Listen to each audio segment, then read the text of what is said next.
ऐसी अजीब किस्म की बातें बनाई गई जो कि जिसका हकीकत के साथ कोई लेना देना है ही नहीं। देखिए उसके ऊपर लिखा है कि वो खोपड़ी बना के बेचती रही हैं। मुझे देखें, मैं उनका घर का बंदा हूँ और मुझे एक एक चीज़ का इल्म है गोश्त के हवाले से। खोपड़ी किधर करते थे? सर खोपड़ी वाला तो ऐसे ही किसी ने छोड़ा है, वो खोपड़ी का कोई कॉन्सेप्ट नहीं है। छात्र पे नहीं, ये झूठ है, ये बिल्कुल झूठ है, ये बिल्कुल झूठ है, ये सरासर झूठ है। खोपड़ी वाला ये शायद वो चंगेज खान वाली कहानी वो उसमें मिला रहे हैं शायद इस तरह से। खोपड़ी वाला कोई सिलसिला नहीं था, खोपड़ी का कोई मामला नहीं था। हाँ, ये जब जानवर, हत्ता के वहाँ पर जानवर जो ज़िबा करता था उसकी भी जो सिरी होती थी वो भी मैं साथ लेके आता था। अच्छा, तो ये जो बुशरा तस्कीन है, आप जानते हैं इसको? मैं इनको बजाते को नहीं जानता था, ये मेरे पास आई सिर्फ 2 दफ़ा आपके पास है? मेरे पास 3 दफ़ा आई। 3 दफ़ा है। 3 दफ़ा के तीसरी दफ़ा जब वो आई हैं उन्होंने काफ़ी सारी चीज़ें मेरे साथ कवर करने की कोशिश की, जो कि मैं फिर उनको आखिरी मुलाकात इसलिए हुई इस तरह के उनको अंदाज़ा हो गया कि इधर से नहीं मिलेगा कुछ। इन्होंने आके मुझसे गोश्त वगैरह लिया और अच्छा, इसी दुकान में इसी जगह पे मैं मौजूद, इधर ही खुद ही मैं इधर ही खड़ा था। तब मेरे मुलाजिमीन नहीं थे, मैं खुद खड़ा था उस इत्तेफाक से। खान साहब के घर जो गोश्त जाता था खोपड़ी में भी जाते थे। मैंने तो पहले तो उनकी बात सुनी कि ये कहना क्या चाह रही हैं, फिर उन्होंने मुझे कहा कि ऊपर जो गोश्त था वो भी जाता था। तो मुझे फोर्सफुली ये कहती रही कि आप इस तरह करो कि आप ये बताओ कि वो खोपड़ी पर रखते थे, ये चीज़ें करते थे, और आपने उनको ये बताया कि नहीं ऐसा कुछ नहीं होता। हाँ बिल्कुल, मैंने ऐसी चीज़ों को, और उसके बावजूद उन्होंने ये चीज़ें लिख दी। उन्होंने कहा, उन्होंने शायद मुझे इसमें थोड़ी सी ऑफर करने की भी कोशिश की।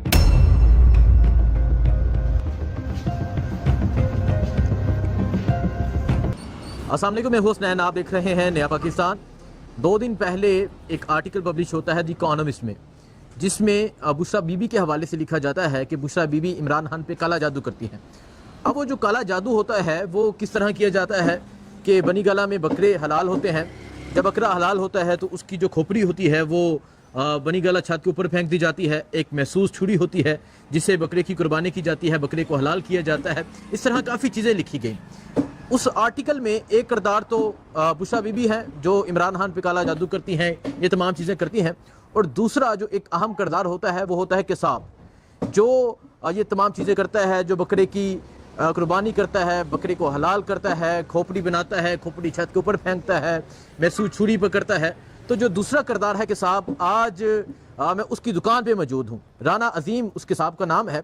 तो आज राना अजीम से बात करेंगे, पूछेंगे कि ये जो आर्टिकल पब्लिश हुआ बुशरा बीबी के हवाले से, इसकी हकीकत है क्या, क्या वो ये चीज़ें करता रहा है, क्या ये तमाम चीज़ें हुई हैं, और जिस खातून बुशरा तस्कीन ने ये आर्टिकल पब्लिश किया वो खातून ने इस राना अजीम से किस तरह रब्ता किया, क्या बातें हुई। तो आइए चलते हैं, आज मैं उस राना अजीम जो किसाब हैं उनकी दुकान पे पहुंचा हूं, तो इनसे बात करते हैं।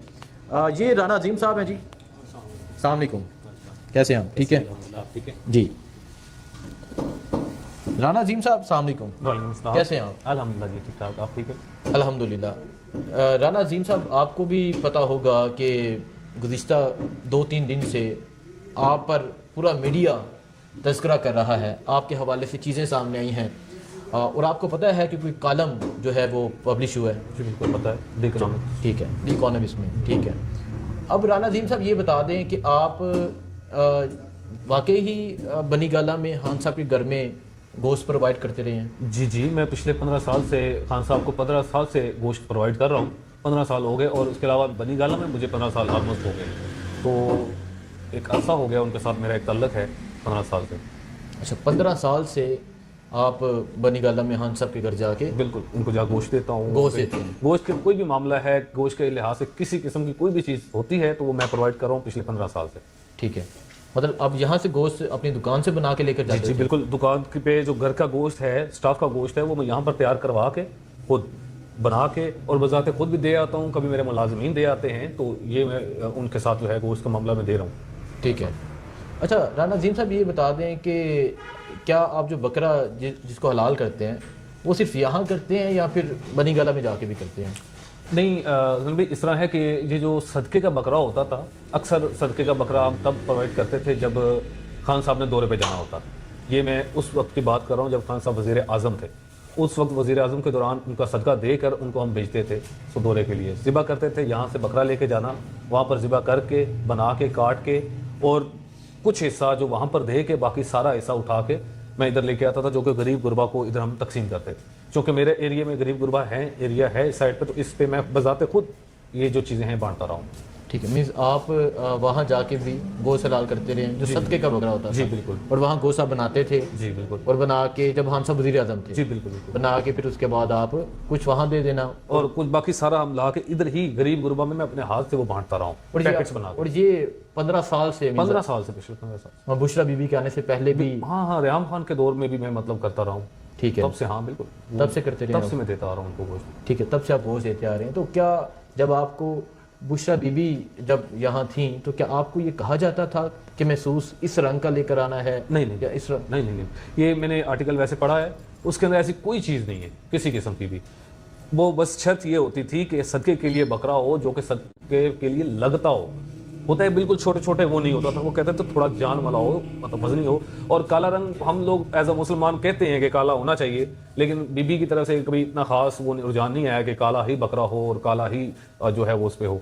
तो वो ये होता था कि काला हो जाए अच्छा है, ना हो तो कोई मसला नहीं है, वहीं में जाके ज़िबा करके उनको दे देता था। अच्छा, मतलब कोई शर्त नहीं थी कि नहीं, कोई ऐसी शर्त नहीं थी इसमें, किसी किस्म की कोई शर्त नहीं थी। प्रेफर करते थे कि अगर हो जाए तो बेहतर, वेल गुड, अगर ना हो तो कोई इतना बड़ा वो मसला नहीं है। ठीक है जी। अब जो एक आर्टिकल पब्लिश हुआ है वो आपने देखा, सुना? हाँ, मैंने वो आर्टिकल देखा, बिल्कुल। उसके ऊपर देखें वो ऐसी अजीब किस्म की बातें बनाई गई जो कि जिसका हकीकत के साथ कोई लेना देना है ही नहीं। देखिए उसके ऊपर लिखा है कि वो खोपड़ियाँ बना के बेचती रही हैं। मुझे देखें, मैं उनका घर का बंदा हूँ और मुझे एक एक चीज़ का इल्म है गोश्त के हवाले से। ठीक है, ऊपर गोश्त जाता रहा है कटिंग करके सारा कुछ। वो मैं आपको बताता हूँ, खान साहब का वज़ीर आज़म के दौर में हम 1.25 किलो गोश्त देते थे खान साहब का सदका। मैं आपको बताऊँ, खान साहब बजाते खुद इंतहाई कंजूस इंसान है। ठीक है, मैं बताऊँ, मतलब वज़ीर आज़म होते हुए भी वो इस चीज़ का ख्याल करते थे। तब गोश्त का रेट था 550 रुपये। तो वो ये कहते थे कि 1.25 किलो गोश्त इतने का आता है और वहीं हमने पैसे देने हैं, ऊपर नीचे नहीं होगा। और 1.25 किलो गोश्त ही यहाँ से जाता था, इससे ज्यादा डेली बेसिस। मंगल और बुध को जबकि कुछ भी नहीं होता था, मंगल बुध भी हम जो है चला जाता था यहाँ से, चिकन चला जाता था, उसका सदका होता था। ठीक है, ये जो 1.25 किलो गोश्त होता था, ये भी क्या होता था, ये जब जाता था तो मैडम खान साहब का हाथ लगवाती, वो दे देती, और वो भी मैं ही लेके आता था। पहले तो सफ़ीर साहब होते थे, वो करते थे, और उसके बाद मेरी ड्यूटी होगी, वो मैं फिर खुद बजाते लेकर इधर ही मेरे जो गरीब गुरबा लोग हैं उनको दे देता। अच्छा, ठीक है, मींस आप लेके जाते हैं, हम सबका हाथ लगवा के वो इधर ही किसी गरीब को दे देना। इधर। अच्छा, अब एक चीज़ मेंशन की गई है कि जब बकरा हलाल करते थे तो एक महसूस छुरी आपको बुशरा बीबी की जानब से इस तरह दी जाती थी कि ये लें जी आप। इस तरह नहीं था, मैं आपको बताता हूँ। देखिए, ये बात को तरोड़ बरोड़ के बयान किया गया है। मैं आपको बताता हूँ कि ऊपर जितने भी औजार वो मेरे ही हैं, वो जाते खुद वो कुछ भी नहीं लेते। ठीक है, वो मुड्डी तक नहीं। मैंने उनको कहा था कि आप ये लकड़ी अपने लिए खरीद लें, वो भी नहीं लेते हैं। ठीक है, अच्छा। ठीक है। तो वो क्या हुआ कि मैं अपनी दुकान से ये मुड्डी और ये छुरी और छुरा मैंने उधर रखवा दिया था।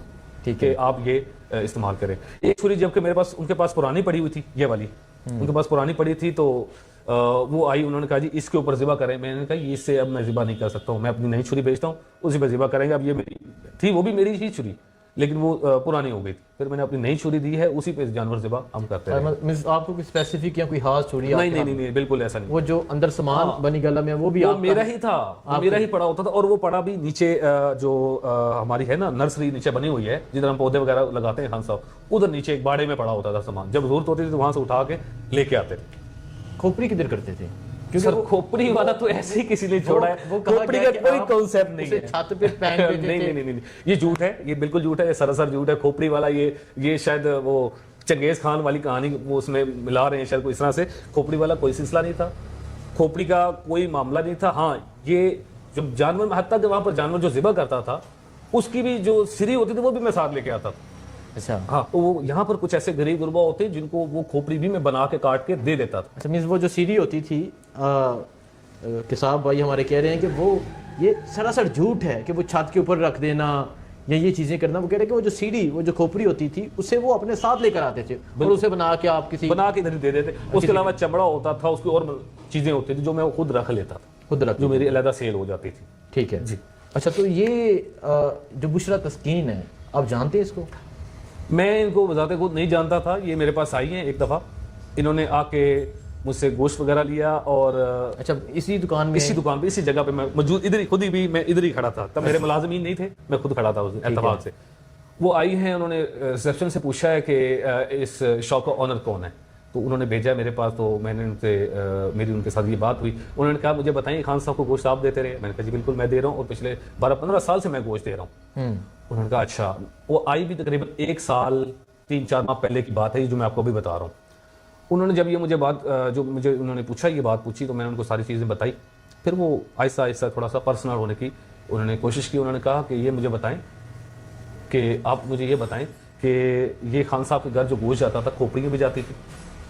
मैंने तो पहले तो उनकी बात सुनी कि ये कहना क्या चाह रही हैं। फिर उन्होंने मुझे कहा कि ऊपर जो गोश्त था वो भी जाता था जादू के लिए। फिर मैंने उनको ये समझाने की कोशिश की कि मोहतरमा देखें, ये जो आप बता रही हैं ना, ये एक किस्म का मुझे ही लगता है कि इसके पीछे कोई न्यूज़पेपर या कुछ है। फिर उन्होंने मुझे कहा कि मैं वाकई ही BBC न्यूज़ से हूँ, मुझे उनके स्टाफ ने ही आपकी तरफ भेजा है, खान साहब के स्टाफ में से किसी ने, मैं उनका नाम नहीं लेना चाहूँगा, उन्होंने ही मुझे भेजा है आपकी तरफ, और वो उन्होंने मुझे कुछ चीज़ें बताई जो मैं आपसे कंफर्म करना चाहता हूँ। तो मैंने उनको, जब उन्होंने मुझसे पूछा, अच्छा, ये जो स्टाफ है ये मौजूदा या साहब का? क्यों नहीं, ये साहब का स्टाफ था जिन्होंने बताया। साहब का स्टाफ था, ठीक है। इन्होंने उस खातून को, बुशरा तस्कीन को बताया कि ये किताब है, आपका एड्रेस दिया गया कि यहाँ ये मिलेगा, इससे जाके तुम ये स्टोरी लो। बिल्कुल। और उन्होंने आके आपसे पूछा? मुझसे इस तरह के जो सवालात थे जिनका किसी से कोई तल्लक नहीं था, उन्होंने मुझसे पूछे। और मैंने उनको साथ साथ जवाब भी दिए। अच्छा। उन्होंने कहा मैं रिकॉर्डिंग करना चाहती हूँ, तो बिल्कुल आप करना चाहें तो करें, लेकिन ये जो आप मुझे बात कर रही हैं, मैं तो खान साहब के लिए तो मैंने उनके घर का रिज़्क खाया है। खान साहब के लिए मैंने एक अरसा उनके साथ गुजारा है, जेल भी काट के आ गया मैं जेल भी गया रहा हूँ। उसके अलावा जेल भी जाने के अलावा मैंने और भी बहुत सारी मुसीबतें जो सबसे बढ़ के हम सब का ट्रस्ट था। बिल्कुल बिल्कुल, उनका मेरे ऊपर ट्रस्ट था। मैं मतलब आप एक दफ़ा आएंगे तो मैं आपको ऐसे ही वो बताऊं कि ये और वो इस तरह नहीं, आपके कहने पे झूठ बोल दूं। हाँ, मैं मतलब वो आपको ये उन्होंने मुझे फोर्सफुली ये कहती रही कि आप इस तरह करो कि आप ये बताओ कि वो खोपड़ी ऊपर रखते थे, ये चीजें करते थे, और आपने उनको ये बताया कि नहीं ऐसा कुछ नहीं होता। हाँ बिल्कुल, मैंने ऐसी चीजें उनको, और उसके बावजूद दोनों ये चीजें लिख दी। उन्होंने कहा, उन्होंने शायद मुझे इसमें थोड़ी सी ऑफर करने की भी कोशिश की कि आपको किसी किस्म का कोई मसला नहीं होने लगा। और इसके मतलब इसके अलावा उन्होंने ये कहा कि आप कुछ जो भी कहेंगे आपको किसी किस्म का कोई भी इसका इफेक्ट नहीं होगा, और इसके अलावा आपको शोहरत भी मिलेगी। अच्छा, शोहरत भी मिलेगी? शोहरत भी मिलेगी आपको। नहीं, कौन सी शोहरत वो आपको देना मुझे ये नहीं अंदाजा, लेकिन वो देखिए वो इन वर्ड्स में जो वो बताना चाह रही थी, जिस तरह वो कहना चाह रही थी, मैं आपको वो बता रहा हूँ, ठीक है। और वो रहती जिस तरह भी मामलात हैं, वो उन्होंने मुझे अपना तारफ़ करवाया था। सिर्फ 2 दफा आपके पास आई? मेरे पास 3 दफा आई वो। 3 दफा? 3 दफा आके तीसरी दफा जब वो आई है, उन्होंने काफी सारी चीजें मेरे साथ कवर करने की कोशिश की, जो कि मैं फिर उनको आखिरी मुलाकात इसलिए हुई इस तरह के उनको अंदाजा हो गया कि इधर से नहीं मिलेगा कुछ भी, कुछ नहीं मिलेगा। जो मैं चाह रही हूँ, जो मैं चाह रही हूँ, बुलवाना चाह रही हूँ, वो नहीं मिलेगा। या जो मैं मुंह से बुलवाना चाह रही हूँ, ये नहीं बोलेगा। नहीं बोलेगा वो, ठीक है, इस तरह से। हकीकत को वो तस्लीम नहीं कर रही थी, बिल्कुल इसी तरह से। देखिए जी, ये अब असल कहानी थी। अभी मैं जो हमारे किसाब हैं राना रिजवान साहब, राना अजीम साहब, इनके पास मैं यहाँ पहुँचा और आने का मकसद ये था कि एक आर्टिकल जो पब्लिश हुआ जिसमें एक खातून, एक बपर्दा खातून के हवाले से इल्ज़ामात लगाए गए कि वो काला जादू करवाती थी, वो इस तरह की चीज़ें करवाती थी, इसकी हकीकत क्या है। तो अभी राना अजीम साहब से बात हुई तो इन्होंने बताया कि वो खातून बुशरा तस्कीन मेरे पास आई, मेरे पास आके मुझे कहती रही कि तुम ये बोलो कि खोपड़ी छत के ऊपर रखते थे या ये चीज़ें रखते थे। तो मैंने कहा ऐसी कोई हकीकत ही नहीं है और ना ऐसा कभी हुआ है। और फिर ये कहते हैं कि जो छुरी के हवाले से कहा गया कि एक महसूस छुरी, तो उन्होंने कहा कि वो छुरी मेरी ही थी जिसे मैं वहाँ जाके चीज़ें हलाल करता हूँ या कुर्बानी करता हूँ। और फिर इनसे मैंने सीरी के हवाले से पूछा तो उन्होंने कहा वो मैं हमेशा साथ लेकर बिल्कुल मैं साथ लेके आता रहा हूँ। ये जब ज़िबा करवाते थे तो मैं खुद लेके आता रहा हूँ, साथ लेकर आता रहा हूँ। तो अब ये राना अजीम साहब हैं जी, जिनके हवाले से ये तमाम स्टोरी पब्लिश की गई और एक झूठा बयानिया बनाने की कोशिश की गई। और अगर बात यहाँ तक आ चुकी है कि एक किताब को आप इस्तेमाल कर रहे हैं एक बपर्दा खातून के हवाले से, तो बेहतर है अडयाला जाके माफ़ी मांग लो। बिल्कुल, दुआ में याद रखें। अल्लाह हाफिज़।